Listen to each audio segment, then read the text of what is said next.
The peacetime concept that Australia would have 10 years advance warning of war is finished. The new reality is more like a time frame of 3 to 5 years, according to some of Australia's top defence experts. This means the government's strategic defence review by former Defence Minister Stephen Smith and ex-Defence Chief Sir Angus Houston has some tough decisions to make about both strategy and capability by next March. China's rapid military expansion, aggression towards Taiwan, illegal activities in the South China Sea, and push into the South Pacific have added to the strategic uncertainty triggered by Russia's wanton aggression in Ukraine. Defence Minister Richard Marles has suggested Australia might require a more defensive rather than proactive stance to counter future threats, a so-called porcupine or echidna strategy. However, some strategic analysts say the problem with retreating behind spikes is the risk of facing an adversary with longer spikes. Ben, is Australia in any kind of position to tackle this kind of problem right now? If Australia was to go to a serious high-intensity conflict, and we're talking not fighting insurgents, not fighting small, weak nations like Iraq that don't really have an air force, don't really have a navy or any kind of really big capabilities. So when we say fighting a full-scale war against an adversary that's capable, such as the CCP, Australia would last 14 to 21 days before complete capitulation. They don't have the ammunition for a start, stockpiled, nor do they have the capacity to produce ammunition at the rate required for high sustained conflict. Because producing ammunition for a low-level conflict, low-intensity conflict, say like Afghanistan, that's easy to keep up with. When you're talking, artillerymen are going through tens of thousands of rounds a day, you're not going to be able to keep up with that. We simply do not have the capacity to do so. But not just in terms of logistics. We have the best technology we've ever had in our military in its entire history, and I'm very, very glad to say there are some fantastic senior officers and senior soldiers still in the army. I serve with them, and they are pushing incredibly hard to do whatever they can to prevent the complete collapse of our defence forces. But they're fighting with one arm tied behind their back.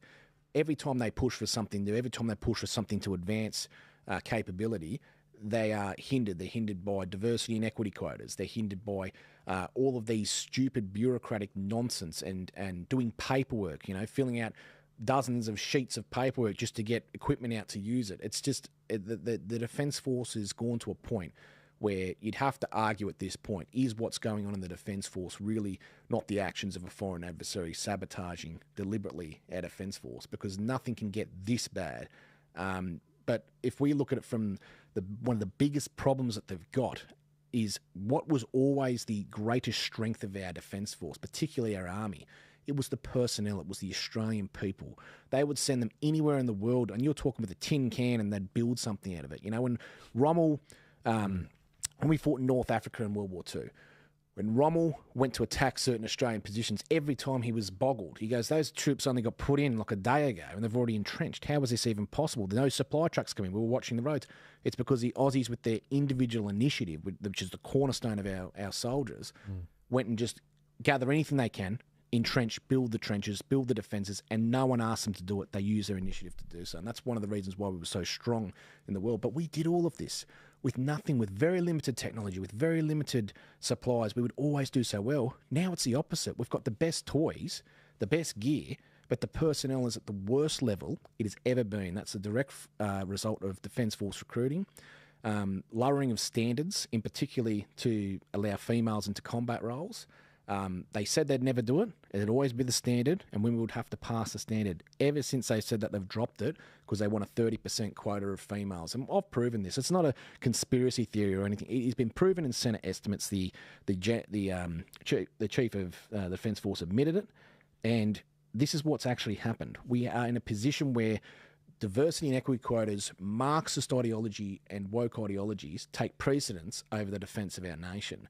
And we're in a very, very serious situation, because what is going to occur is, if they go to a major conflict, they're going to suffer tremendous casualties, because it's modern warfare, and what we've got now is like nothing we've seen before. People get chopped up very fast. The people who come back from that, we'll have a casualty rate like 30-40% in any kind of initial battles. The people who come back from that, you'll probably have 30 to about 30%, maybe more, who will drop out due to mental health, can't go on, they're traumatised from it because they never should have been in the Defence Force in the first place. And I could go on for hours talking about these sorts of stories, but basically, long story short, if we're to fix our Defence Force, unfortunately, they're going to need to remove females from combat corps, and that's not an attack on females. I serve with some of the greatest females in the Defence Force, tremendous people, and I'm very, very glad to have met them and known them because they made my life better knowing them. But when you are taking a young girl who turns up and wants to be just a medic, or wants to be a clerk, or wants to be a driver, or whatever, no, you should do infantry. You should be out in frontline combat. No, they push them into these roles. Seen it. And what's actually happening is the discharge rate, the medical discharge rate for females is off the planet. Absolutely. You're talking 70-80% are getting medically discharged. Their hips are being destroyed because they can't cope with the carrying of the heavy loads and the heavy impacts that's required from doing combat-related jobs. So the concept of diversity and equity and these woke Marxist ideologies, young women are being put on the altar and sacrificed for this ideology, and the mental health problems that are coming out of our military, especially for our young females, they've proven 87% higher suicide rate amongst female veterans than other females in society. 87% higher, and no one's taking care of our women. No one's taking care of our women in the Defence Force. Yeah, and the fact that if you want to put your women up to go into some of the most horrible things in war. I mean, I knew some of the toughest men I've ever met in my life, absolute nails. War left them a shaking mess, drug addicted, can't go outside the house because they have panic attacks. And these are guys who are the toughest guys I've ever met, like way tougher than I am, you know? And if war can do that to them and destroy them, why would you want to send your beautiful women, your females, the ones that are the backbone of your society? Yeah. Your society only exists because of women. Yeah. You know, why would you want to sacrifice them in the war on the altar? I mean, we see it in Ukraine right now. They've run out of men, so now they're sending these young women to the front lines. And I see a lot of footage and I see a lot of things coming out of the front lines in what's going on over there. And it breaks my heart when you see Russians going in with helmet cams and they're clearing trenches that they've been shelling and attacking for a long period of time. They've taken it, and you're seeing all the bodies in there, braided hair. Didn't stand a chance. Should never have been there in the first place. Could barely hold up a rifle, and they put them on the front line to just be killed. And that you're throwing away one of the most precious things that you have in your society. On the front end, I've seen this firsthand with two recruits that were entered in, a brother and a sister. The brother entered in 3 months before the sister. Didn't hear anything really properly. He said, yep, no worries, we'll see you in 6 months. Sister applies 3 months after he does. Yep, no worries, yep, you can start, yep. Well, do you want to do this? Do you want to do that? Push you into the infantry.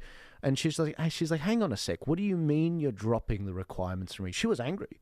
She was angry. It was like, what do you mean you're dropping the amount of push-ups and this and that, beep tests and all of that? She was like, I should be able to have the confidence that the person, the man or woman standing next to me in this combat role can do the exact same things I could do. She was quite the overachiever. Why can't my brother get in? That in itself, this idea I should be able to meet the same standards as a man. I mean, I'm sorry, that is delusional. You're always going to find some women who can. There is no doubt about it. But we've got a generation of people brought up on television shows and cartoons where women are kicking men's asses all the time. But it's not real life. Now, I think that Australia is never going to be able to. Australia will never be able to stand up to China. At the very least, we want to have a military and hardware that can at least inflict a blow on China that maybe dissuade it from taking a first shot. But at the end of the day, Australia is always going to have to rely on America as an ally. And the best thing I think that we can do is to be a facilitator of a regional pact with other Asian nations to essentially make it as costly as possible if China decides to make a move on anyone, particularly Taiwan, and the whole thing will have to be backed by American military might. And it seems to me that our best mode of defense, other than revitalizing our military and getting more people into the army, is to actually maintain that alliance with America. And I'm sorry to say that may mean that Australia is just, as a matter of fact, going to have to go to wars with America to maintain that alliance, and that is just the real politic of the situation. I think. Oh, sorry, go on. Yep. Sorry, I was going to say the real concerning part for me on the bigger picture is that we're at a very particular point in history right now where the West